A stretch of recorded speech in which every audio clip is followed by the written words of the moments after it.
Зүгээр бүгдээрээ бодъё л доо. Хан хүү байлаа гэж үү. Хааны хүү. Хаан бас холын аян дайнд яваад тэгээд хүүдээ бөгжөө үлдээгээд байж.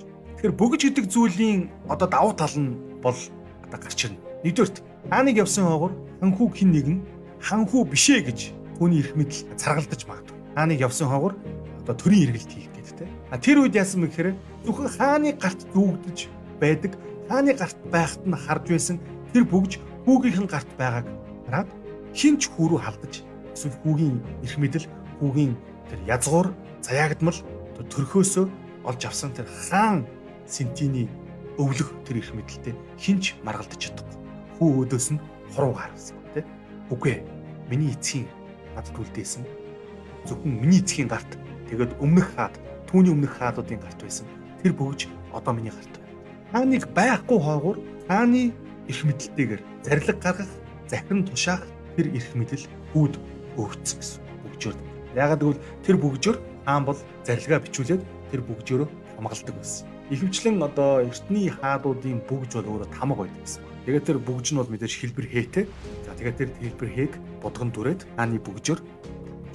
Хоёрт нь тэр бөгжөөр дамжуулан хүүд ямар итгэл найдвар байх вэ гэхээр ирээдүйд хаан суудлыг өвлөг ирэх нь тэр хүүд баталгаажсан байна. Би энэнгээр үйлчлэх гэдэг нь вэхээр Шабат бол хүн төрлөختөнд өгсөн анхууд үлдээсэн хааны бөгж юм байна. Тэр хаан дайнд хизэж ялгдаг. Тэр ялна. Тэр эргэж ирнэ. Бидний амь нас баталгаа. Сатан биднийг өхүүлж, гим нүгэлд нь унгаах, тэр мөнхийн үхэлд үхэх тэр үхлээс, тэр хуйлдаанаас, тэр дайралтаас, тэр тэрслэл хийгээд дайнаас бид аврагдах боломжтой байсан. Бурхан биднийг аварсан гэсэн.